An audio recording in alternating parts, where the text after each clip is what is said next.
నిన్న నాకు జగన్మోహన్ రెడ్డి గారి పర్యటన కనుక మీరు గమనించగలిగితే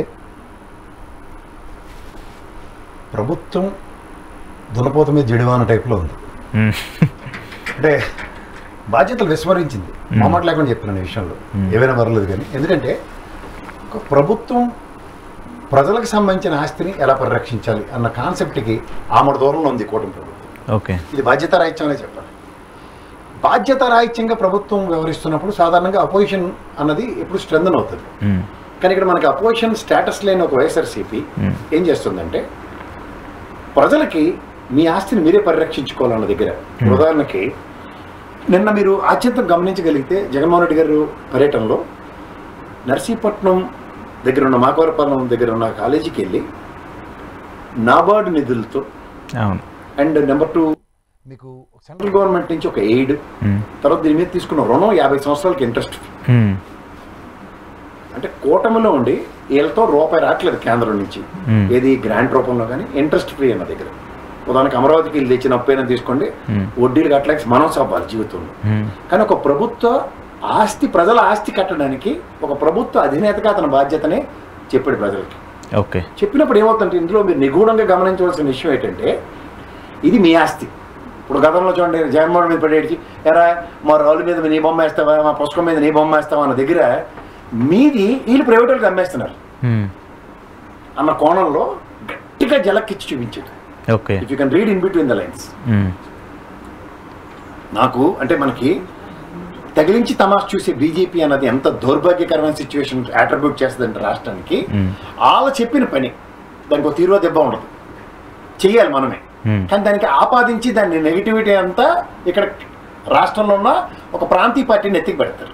ఇప్పుడు ఉదాహరణకి ఈ పీపీపీ పద్ధతులు చేసే దగ్గర కొన్ని వీళ్ళంతా తెలుగుదేశం లేదా అమాయకంగా ఏదో జనసేన అయితే ఏంటి తెలియకుండా మాట ఈ సత్యకుమార్ అన్నాడు బీజేపీడే కదా, బీజేపీ.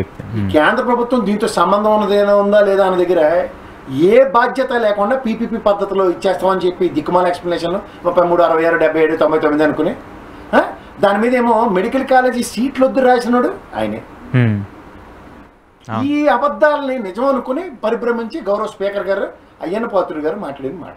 ఇప్పుడు ఎవడైనా సరే ఒక ప్రాంతానికి ఒక ఎమ్మెల్యే అయినప్పుడు అతని స్థాయిలో పోలిట్ బ్యూరో మెంబరు రామారావు గారు పెట్టిన పార్టీలో ఆయన ఫస్ట్ టైం ఆయన పిలిచి టికెట్ ఇచ్చిన వ్యక్తి అయినా, అలాంటి వ్యక్తి ఆ నియోజకవర్గంలో గవర్నమెంట్ పరంగా ఒక మెడికల్ కాలేజీ మెడికల్ హాస్పిటల్ వస్తుందంటే అది ఎంత ప్రైడ్గా ఫీల్ అవ్వాలి. అసలు టాప్ ప్రయారిటీలో అలా బీజేపీ పలకట్టుకుని మన స్పీకర్ కాబట్టి 1000 కోట్ల అగ్రిగేట్ తీసుకొచ్చి ఫస్ట్ ప్రయారిటీలో మన నర్సీపట్నం కంప్లీట్ చేయాలని చెప్పాలి ఆయన. అది వదిలేసి ఆయన ఏంటి జీవో లేదట, బిల్డింగే లేదు, ఎవరికి అబద్ధాలు చెప్తారని బీజేపీ ఓడిచ్చిన దిక్కుమాల స్క్రిప్ట్ చదివితే ఆయన స్థాయి ఆయన తగ్గించుకున్నట్ట ఆయన పెంచుకున్నట్ట ఛాలెంజ్ చేసింది ఎవడు? ఆయన.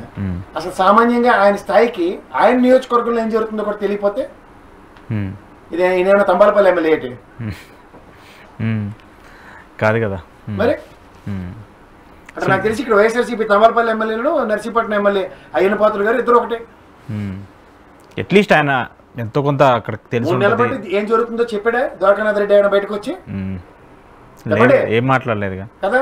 అయ్యన్న పాత్రుడు గారు 5 సంవత్సరాల క్రితం జగన్మోహన్ రెడ్డి గారు జీవో వచ్చి మన నియోజకవర్గంలో అట్లీస్ట్ నాతో కాదు నీతో అవుతుందని చెప్పుకున్న సామర్థ్యాన్ని కూడా పెంచుకుంటూ జగన్మోహన్ రెడ్డి 2 ఫ్లోర్లు వేసావు నేను కంప్లీట్ చేసేస్తున్నాను, టెన్షన్ పడుకుని నెక్స్ట్ ఈ ప్రభుత్వంతో అన్న కాన్సెప్ట్ ఏమైనా డ్రైవ్ చేస్తాడేమో చూస్తే అదేటి లేదట అని ఈ చిన్నపిల్లల కథలు చెప్పినట్టు పెట్ట కథలు చెప్పుకుని కాలసేపలు చేస్తే ఆయన స్థాయి ఆయన తగ్గించుకున్నట్టే కదా. 6 సార్లు పైచీలకు గెలిచిన ఆయన నా దావూరే, నేను గర్వంగా చెప్తున్నా. మీకు కూడా తెలుసు అయితే? ఎస్, నాకు అనుభవం తెలుసు అక్కడ గురించి. సో నిన్న జగన్మోహన్ రెడ్డి చేసిన పర్యటన వల్ల ఏమన్నా ఉపయోగం ఉంటుందా అనేది నా ఉద్దేశం. ఎందుకు ఉపయోగం ఉండదండి? అక్కడ నర్సీపట్నం పరిసర ప్రాంతాల్లో 65 కిలోమీటర్ల ర్యాలీకి వెళ్ళిన వాళ్ళందరికీ ఇది మీరు ప్రత్యక్ష పరోక్ష పనులతో కట్టిన ఆస్తి. కేంద్ర ప్రభుత్వం కూడా గ్రాంట్ ఇచ్చిందంటే మనం కేంద్ర ప్రభుత్వానికి జిఎస్టీ రూపంలో తగలబెడుతున్న దాంట్లోంచి ఇచ్చిన గ్రాంట్ అది. ఓవరాల్గా మనం మన ఆస్తిని ప్రజలకు పరిచయం చేస్తే తీసుకొచ్చాడు ఎట్లా కొట్లా. ప్రైవేట్ వచ్చాడు అనుకో, అప్పుడు నేను చేస్తారు. అది ప్రభుత్వ ఆస్తి, అప్పుడు ఎందుకు అవుతుంది? ప్రైవేట్ ఆస్తి అయింది కదా. ఎలా 60 సంవత్సరాలకి నిన్న ఆయన డైరెక్ట్గా మండలిలో చెప్పాడు 30+30 ఇయర్స్ అని చెప్పేసి 33 66 ఇయర్స్కి డైరెక్ట్గా ప్రైవేట్ 72 అన్నాడు. అది కూడా వినాలి. బీజేపీ వాళ్ళకి అసలు ఏంటి తెలియదండి. అందులో ఆంధ్రప్రదేశ్ రాష్ట్రంలో ఆ తెలుగుదేశం వాళ్ళు సంఖ్య ఎత్తుకోకపోతే ఒకడు దమిడికి పనికొచ్చిన ఉన్నాడు అక్కడ. ఆ గురించి మాట్లాడుకోవడం టైం వేస్ట్. వాళ్ళు రాష్ట్ర ద్రోహులు 0.83% ఓటు బ్యాంక్ ఇచ్చి కాంగ్రెస్కి ఏ శిక్ష ఇచ్చారో వాళ్ళకే అదే శిక్ష ఇస్తే వీళ్ళు గతి లేక అది బీజేపీని ఎత్తికెత్తుకుంటున్న ఇబ్బంది పడుతుంది తెలుగుదేశం. వీళ్ళ వల్ల రాష్ట్రానికి ప్రయోజనం లేదు. ఎందుకంటే నేను కాదు, గౌరవ ముఖ్యమంత్రి గారు చంద్రబాబు నాయుడు గారు మన పుట్టి ముంచారని చెప్పి ధరం పోరాట దీక్షలు చేశారు. దానివల్ల తెలుగుదేశం వాడు బాగుపడ్డాడు అనుకోండి, అది వేరే సంగతి. అది వేరే సంగతి అన్నాను. అందుకే ధరం పోరాట దీక్షలతో బతికి పట్టకట్టినాడు ఒకడు ఉన్నాడు, అది వేరే సంగతి. కానీ ఇప్పుడు రాష్ట్ర ప్రయోజనాలు పరిరక్షించారా అన్న దగ్గర ఏం మాడాలో ఒకసారి చెప్పమనండి. కానీ ఇప్పుడు సార్ మీరు కాదు, వీళ్ళు పరిరక్షించడం తెలిసిన తర్వాత కూడా 24లో కూటమి కడితే మళ్ళీ పరిరక్షిస్తారని భ్రమలో చంద్రబాబు గారు ఉండొచ్చు. నేను ఎందుకు ఉండాలి? చంద్రబాబు గారు ఇంకా అదే భ్రమలో ఉండి బీజేపీ ఏది చెప్పినా కూడా చేసేద్దామనే దాంట్లో ఉన్నారా? అదే కోతికొమ్మ చాట, అదే జరుగుతుంది కదా. కనీసం సార్ అట్లీస్ట్ జగన్మోహన్ రెడ్డి సరే ఈ రాష్ట్రానికి ఏం చేశాడు చేయలేదని చెప్పేసి వీళ్ళు మాట్లాడుతున్నారు కదా. కేంద్రం నుంచి నిధులు తీసుకొచ్చాడు, పర్మిషన్స్ తీసుకొచ్చాడు, అన్ని కట్టాడు. నాబార్డు నిధులు వినియోగించాలంటే డైరెక్ట్గా అవుతుందో చీఫ్ మినిస్టర్ ఖచ్చితం కాదు. కేంద్ర ప్రభుత్వం ఇన్వాల్వ్మెంట్ ఉండాలి, వాళ్ళ దగ్గర నుంచి పర్మిషన్స్ తీసుకోవాలి, వాళ్ళ అప్రూవల్స్ ఇవ్వాలి. అవన్నీ జరిగిన తర్వాతే కదా. జరిగిన తర్వాత జరిగాయని తెలిసి మనందరం మాట్లాడుకుంటాం. గౌరవ స్పీకర్ గారు అయ్యన్ పాత్ర తెలియలేదంటే అంటే బీజేపీ ఎంత డార్క్ లో పెడుతుందో చూసుకోమని తెలుగుదేశంలో అంటే షిండే గారిని రెడీ చేశారన్నా. ఆ షిండేని మాత్రం మీరు తీసుకొచ్చి వాళ్ళు రెడీ చేసినా చెప్పని మీరు మాత్రం ఇంత కేపబిలిటీ, ఇంత కెపాసిటీ ఉండి పొలిట్ బ్యూరో మెంబర్ అయ్యండి ఆ నియోజకవర్గం మీద పూర్తి పట్టున్న అయ్యన్ పాత్ర గారు లాంటి స్థాయి కలిగిన వ్యక్తి ఏమి తెలియని అలా మాట్లాడాడు.